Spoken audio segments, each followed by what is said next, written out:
Most dynasties collapse because the family stops paying attention.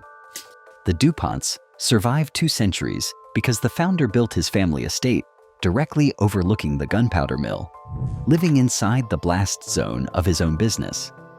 On March 19, 1818, a spark ignited the main magazine at the Brandywine powder yards. The explosion leveled the upper mills and shattered windows 6 miles away in Wilmington. According to company archives, 34 workers died instantly. And here is the detail that matters. The founder's house stood on the bluff directly above the blast zone. His wife, his children, his entire family fortune, all of it positioned within sight of the danger.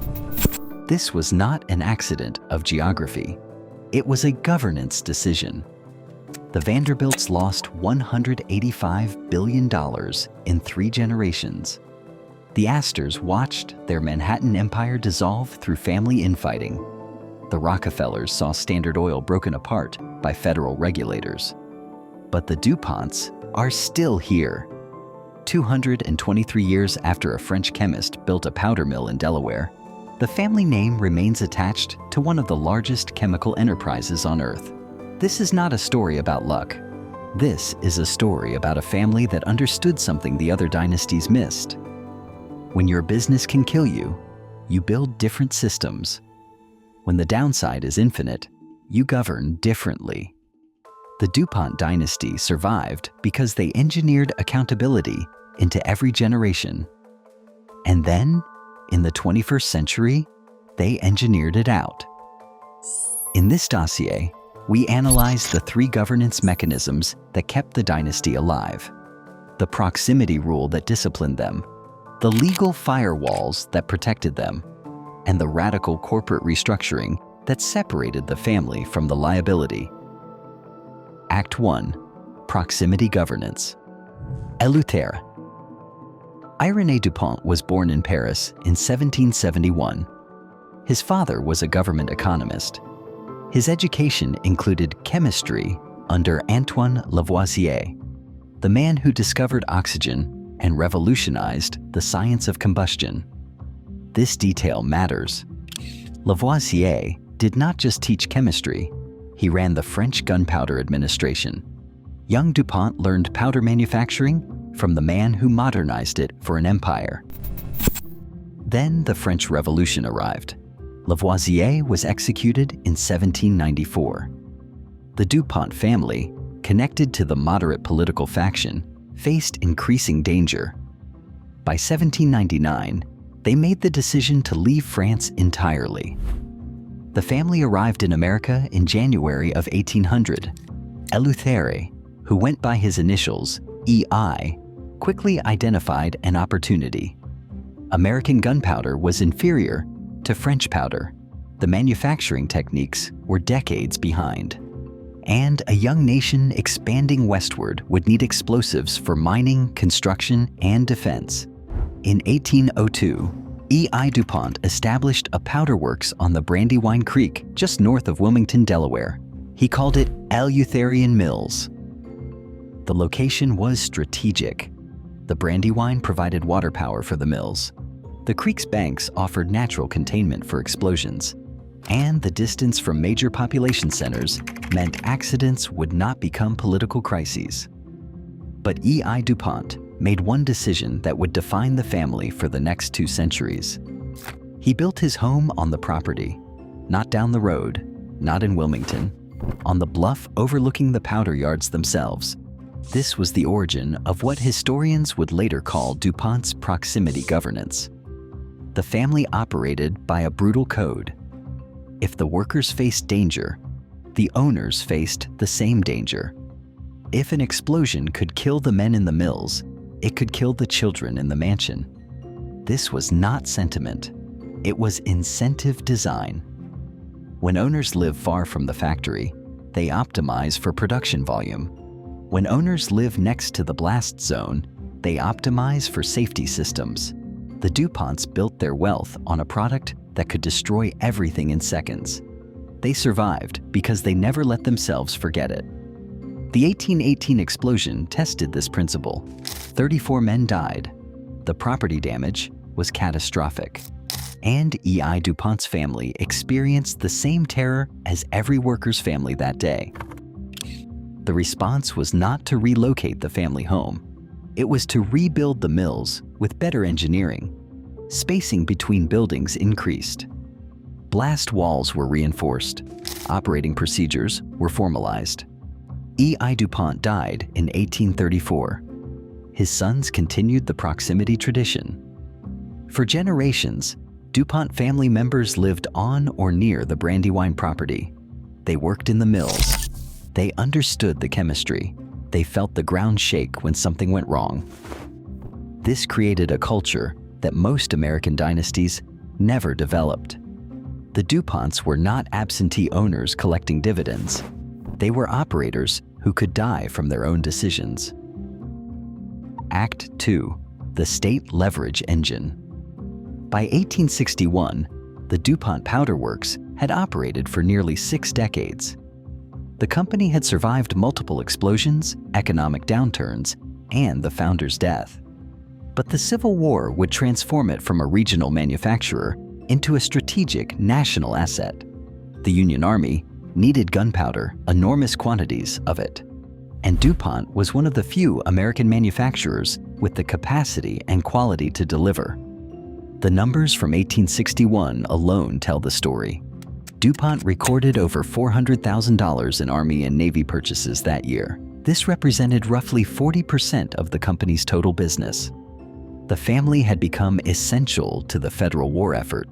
Some sources estimate DuPont supplied nearly a third of all Union gunpowder during the conflict. Others suggest the figure was closer to half. The exact percentage matters less than the strategic position it created. DuPont learned something during the Civil War that would guide its strategy for the next 80 years. Government contracts create durable power. When a nation depends on your product for survival, you gain leverage that no commercial customer can match. The family did not squander this position. After the war, they consolidated the American explosives industry. By the early 20th century, DuPont controlled a dominant share of the domestic powder market. Then came 1914. World War I created demand for explosives on a scale no one had previously imagined.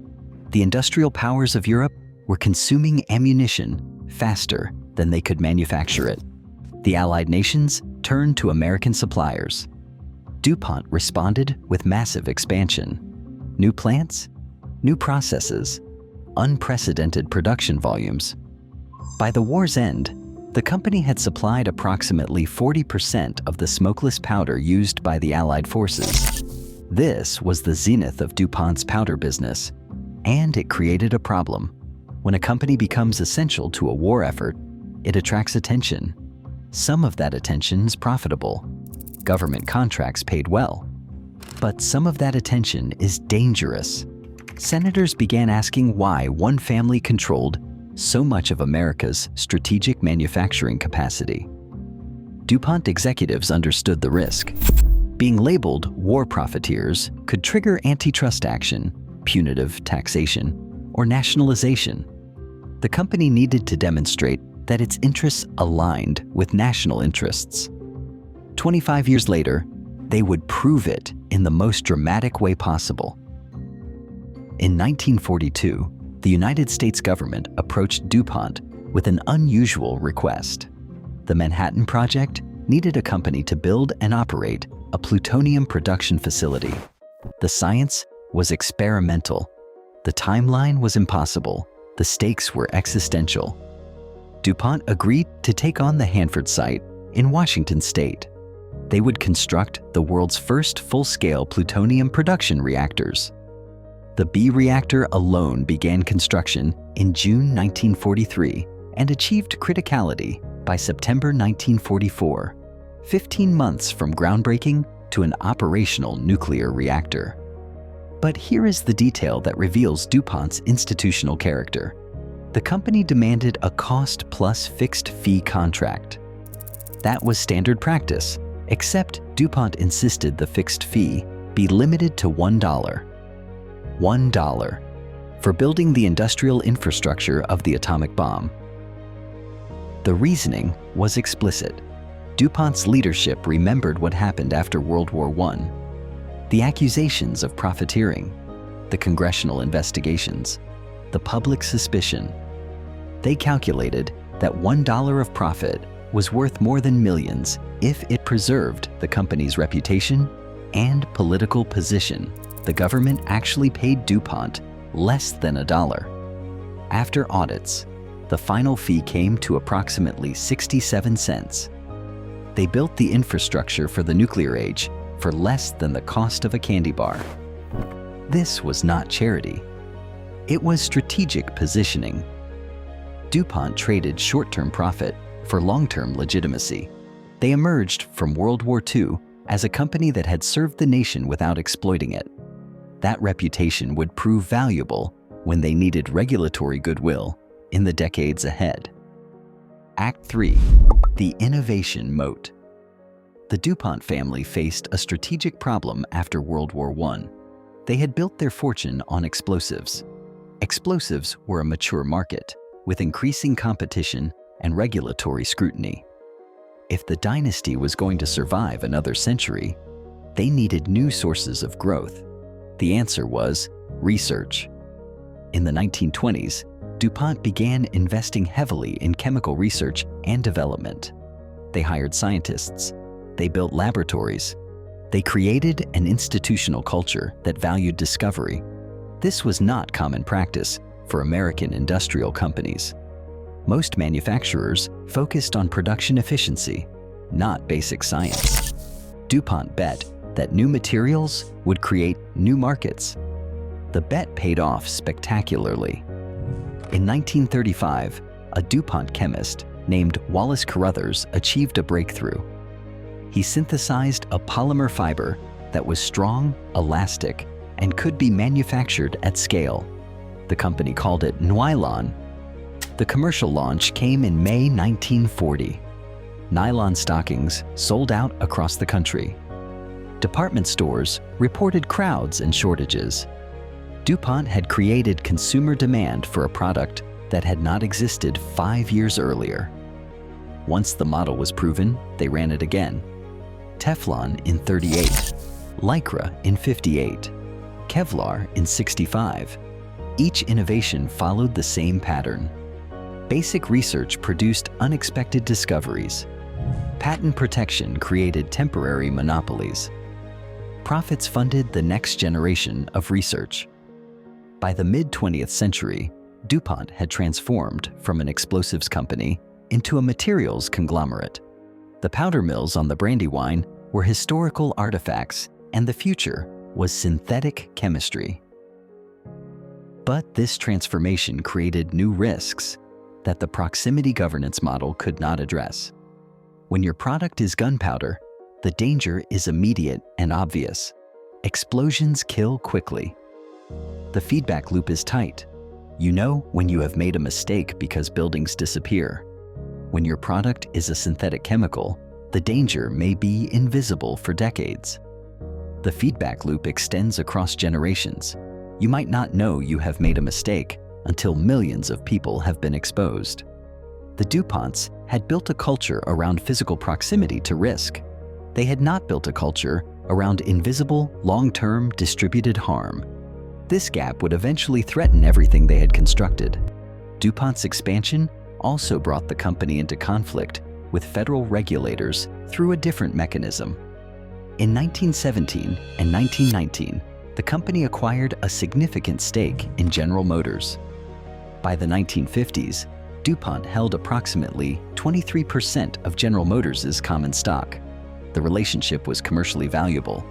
DuPont supplied General Motors with paints, fabrics, and other materials.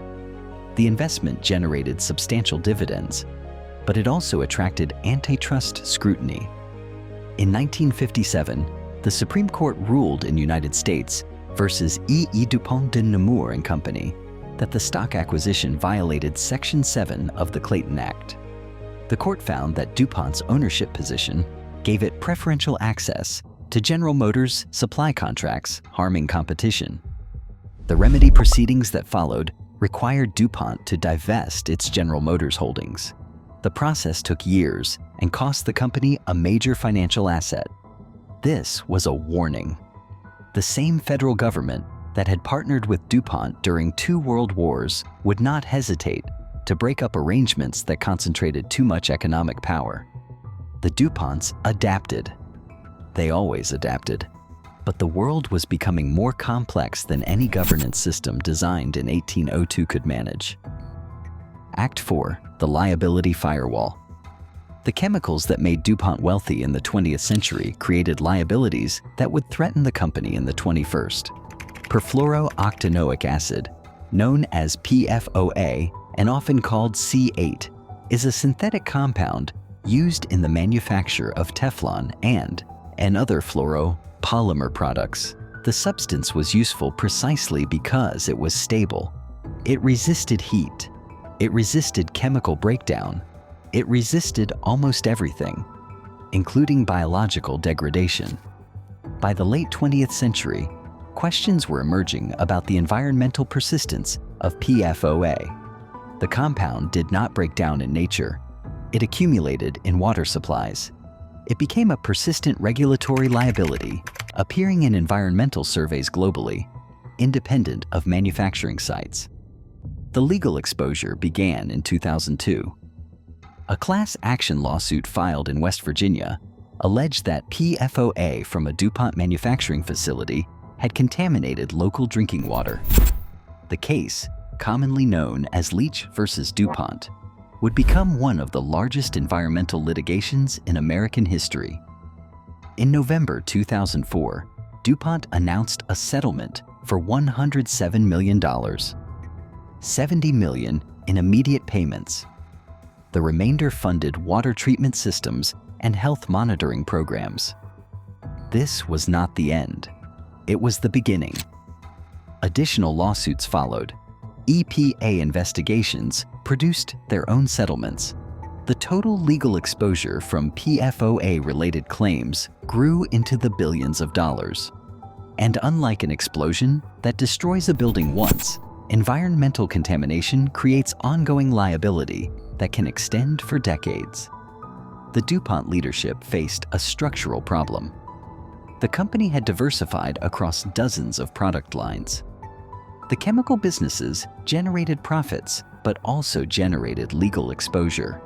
Every year that passed increased the potential claims from historical manufacturing. The solution was corporate restructuring. On July 1st, 2015, DuPont completed the spin-off of a new company called Chemours. The separation transferred DuPont's performance chemicals segment, including the titanium dioxide and fluoroproducts businesses, to the new entity. The spin-off also transferred liabilities. Under the separation agreement, Chemours assumed responsibility for certain environmental obligations connected to the transferred businesses. The legal architecture was careful. Chemours' liabilities were defined separately from DuPont retained liabilities. The contract specified which company would bear which costs. Chemours began trading as an independent public company. DuPont continued as a more focused enterprise. The dynasty had successfully separated its historical chemical businesses from its future direction. But liability does not disappear simply because corporate structures change. In 2019, Chemours sued DuPont, alleging that the environmental liabilities transferred in the spin-off had been significantly larger than represented. Subsequent legal proceedings produced additional settlements and cost-sharing arrangements. SEC filings now describe agreements to share certain potential PFAS-related costs from pre-July 2015 conduct. The cost-sharing structure extends through December 31st, 2040. A quarter century of ongoing financial exposure managed through contractual allocation between related corporate entities. Here is the pattern that matters. When E.I. DuPont built his house overlooking the powder mills, he created a governance system based on physical proximity to risk. the family lived with the consequences of their decisions. Accountability was immediate and personal. 2 centuries later, his descendants created a different governance system: corporate spin-offs, liability transfers, cost-sharing agreements extending decades into the future. The risk still existed, but the family's exposure to that risk had been carefully engineered. The Chemours separation was not dishonest. It was disclosed. It was legal. It followed established corporate practices for managing complex liabilities. But it represented a fundamental departure from the principle that built the dynasty. The DuPonts survived 200 years because they positioned themselves to feel the consequences of failure. They lived on the property. They worked in the mills. They buried family members killed by their own products. The Chemours spin-off positioned the successor company to absorb consequences while the parent company moved forward. The accountability that once lived 300 yards from the blast zone now lived in separation agreements and SEC filings. The executive lesson. The DuPont dynasty offers a precise lesson about the relationship between proximity and governance. For 150 years, the family maintained direct exposure to the risks their business created. This exposure produced conservative decision-making, rigorous safety systems, and institutional cultures that prioritized long-term survival over short-term profit. The $1 Manhattan Project contract makes sense only if you understand this culture. A company optimizing for immediate returns would never leave money on the table. A company optimizing for multi-generational survival understood that reputation and political legitimacy were worth more than any single payment. But the DuPont model had a limitation. Proximity governance works when risks are visible and immediate. It fails when risks are invisible, distributed across populations, and delayed by decades. The synthetic chemicals that replaced gunpowder created liabilities that no family mansion could make tangible. You cannot position your house overlooking a molecule that persists in groundwater for generations. The legal exposure shifted from local site containment to global mass tort litigation. It was exactly the kind of distributed, long-tail risk that proximity governance was never designed to detect. When the family encountered risks they could not feel directly, they responded with the tools of modern corporate finance. Spin-offs, liability allocation, legal structures designed to contain exposure rather than eliminate it. This is not a story about villains. The DuPonts were not more or less ethical than other industrial families. They simply reveal what happens when governance systems encounter problems they were not designed to solve. The Vanderbilts collapsed because they stopped paying attention to their railroads. The Astors collapsed because family members fought over inheritance. These are failures of engagement and cooperation. The DuPonts did not stop paying attention. They did not fight among themselves. They maintained institutional discipline across 7 generations, and they still found themselves managing billion-dollar environmental liabilities through contractual cost sharing. The dynasty survived. The family name endures. The corporate successor entities continue operating. But the principle that built it all, the brutal code that kept the owners 300 yards from the blast zone, was quietly retired when the blasts became invisible. 223 years. The only American industrial dynasty to survive from the early republic to the present day, built on accountability, preserved through adaptation, and ultimately transformed by the same forces that transform every institution that lasts long enough. The DuPonts understood something essential. When the downside is infinite, you govern differently. The question for every dynasty that follows is whether they can maintain that understanding when the downside becomes impossible to see.